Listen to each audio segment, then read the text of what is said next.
Hi, this is Joe again with another review. For the sake of this video, I'm going to discuss the 2004 movie, The Princess Diaries 2, The Royal Engagement. And this movie, I just did a review of the first Princess Diaries movie, now doing the sequel one, the sequel film, and it's pretty much the same cast as you had in the original film, with two exceptions. There's two added characters in this movie. John Rhys Davis, of course, was famous for being in the Indiana Jones movies, particularly the first movie, Raiders of the Lost Ark, and the third film, Last Crusade. And you also have Chris Pine, who, of course, 5 years later, played Captain Kirk in the very first Star Trek reboot film. And of course, he also played Captain Kirk in the next two films after that as well. So this is before he played Captain Kirk in the Star Trek reboots, obviously, because the movie's 2004. Of course, this movie, even though it's 3 years after the original Princess Diaries film, it's supposed to take place like 5 years later, where Mia, or the Anne Hathaway character, who was just as beautiful as she was. This girl has never aged, and she gets getting more and more beautiful every time in her movies. Reprises the role as Mia, and now this time she's going to be full blown accepting the crown. But before she accepts the crown as queen, because Julie Andrews, who is the queen, has to step down because she's now the blood heir, and Anne Hathaway is. But there was a low known law in the country that's been there for like 300 years in this country, that she has to be married to accept the crown of queen.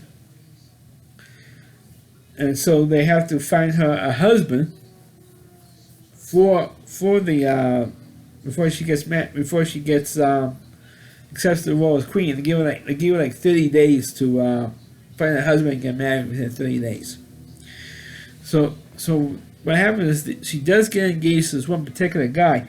But meanwhile, there happens to be like a nephew of the prime minister, who was supposed to have been, who is the John Rhys Davis character, and so his nephew is supposed to be a different bloodline, because he's probably like a cousin or something, or a nephew. It's a kind of cover little plot that if Anne Hathaway does not get married within 30 days, his nephew is going to accept the crown. And the nephew was played by Chris Pine. So, but over the course of the movie, Anne Hathaway dumps the guy that she was, engaged to, and she gets down and she's in this beautiful off-the-shoulder, wedding dress. I mean, she never looked more beautiful than she did in that wedding dress, and she decides to break it off because she wasn't, in love. She doesn't feel any romantic. I mean, she likes the guy.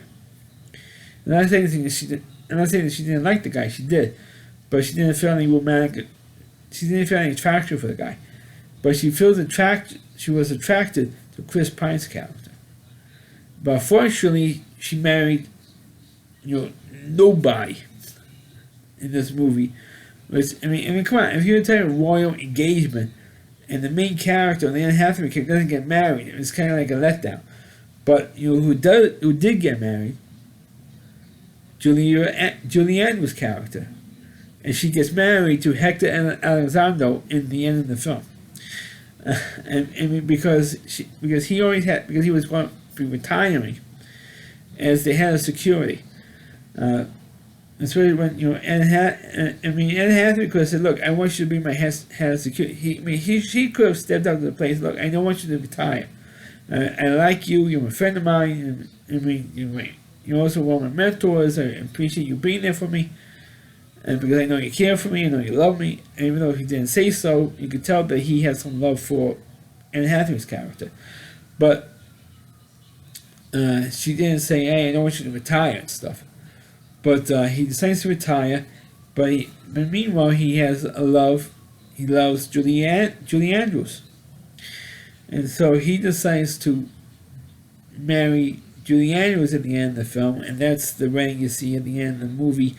Not Anne Hathaway's character, which is just to me, it was kind of. I mean, that's the premise of the whole plot, that she has to get married. But she decides to, or Anne Hathaway decides to put a motion in the country's parliament saying to get rid of that law, which eventually Parliament does. And also look for Tom Postman. I should mention Tom Postman is one of the members of Parliament, in this film. So you have all that stuff going, all that silly. It was kind of like a silly, convoluted ending for this movie. Even though it had an interesting plot, and you thought that she was going to marry Chris Pine in the end of the movie, which, sure makes sense. But John Rhys Davis didn't want Chris Pine to get marry in, because he wants to. John Rhys Davis wanted Chris Pine to take over right away, and then maybe get married to somebody else, because he didn't want him to marry Anne Hathaway at the end of the film, and they just didn't get married at the end because she wanted to stay single for a while.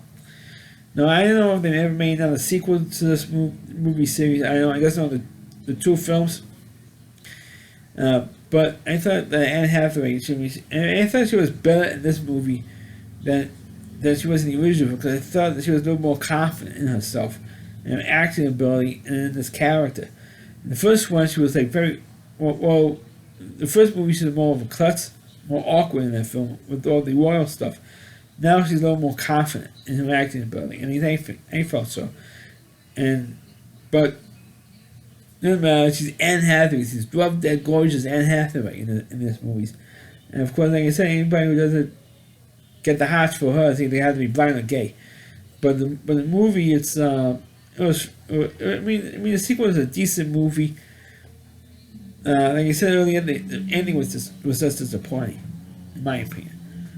But it was a decent closure to the film. And of course, at the end of the movie, Anne Hathaway does become queen of the little fictional country he was in these movies, and it was just a decent follow-up, decent endings to the movie series, in my opinion. So that's my review of the Princess Diaries 2, The Royal Engagement. Please click on the video, please rate my channel, and please forward this video onto your Facebook pages. You can check out all my reviews and on my YouTube channel at rallyc.com. That's over WDY.c.com. There's a homepage of Rally Reviewer, Christy Moore. Please check out all the videos on his website. Thanks for watching, and catch you next time.